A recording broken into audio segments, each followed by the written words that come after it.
আপনার স্ত্রী কি বাবার বাড়িতে গিয়ে এখন আর ফিরতে চাচ্ছে না? হুট করে ডিভোর্স দেওয়ার কথা চিন্তা না করে চলুন জানি কি করা যেতে পারে। সবার আগে ঠান্ডা মাথায় কারণটি বোঝার চেষ্টা করুন যে আসলে কী কারণে আপনার স্ত্রী এখন আর ফিরতে চাচ্ছে না। সমস্যা কি আসলে পরিবারের সদস্যদের সাথে, নাকি সমস্যা আপনার সাথে? কারণটি আইডেন্টিফাই না করতে পারলে আসলে কেউ আপনাকে সাহায্য করতে পারবে না। মনে করুন আপনি কারণটি আইডেন্টিফাই করে ফেলেছেন অথবা সমস্যা কোথায় বুঝে ফেলেছেন। এখন আপনি তাহলে কি করবেন? প্রথমে আপনি আপনার স্ত্রীর সাথে খোলামেলা আলোচনার মাধ্যমে কথা বলে সমস্যাটি সমাধান করতে পারেন।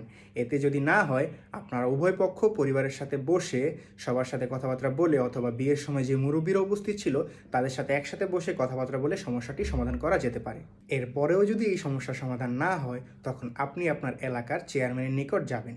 চেয়ারম্যানের জুরিডিকশন থাকে এই ধরনের দাম্পত্য সমস্যার সমাধান করার।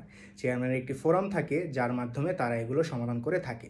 তো আপনি সেখানে উপস্থিত হলে উভয় পক্ষের কথাবার্তা শুনে আলোচনার মাধ্যমে তারা এগুলো সমাধান করার চেষ্টা করবে। তারপরেও যদি আপনার স্ত্রী মানতে না চায় এবং তার বাবার বাড়িতেই অবস্থান করে, সেক্ষেত্রে সর্বশেষ উপায় হিসেবে আপনি আপনার জেলার ফ্যামিলি কোর্টে একটি রেস্টিটিউশন অফ কনজুগাল রাইটস অথবা দাম্পত্য জীবন পুনরুদ্ধারের একটি মামলা করবেন, এবং এর মাধ্যমেই আদালত আপনাদের দুই পক্ষর কথাবার্তা শুনবে এবং দুই পক্ষের চাওয়া পাওয়ার কথা বিবেচনায় রেখে একটি সমাধান দিবে। আশা করা যায় এর মাধ্যমে আপনার এই সমস্যার সমাধান হয়ে যাবে।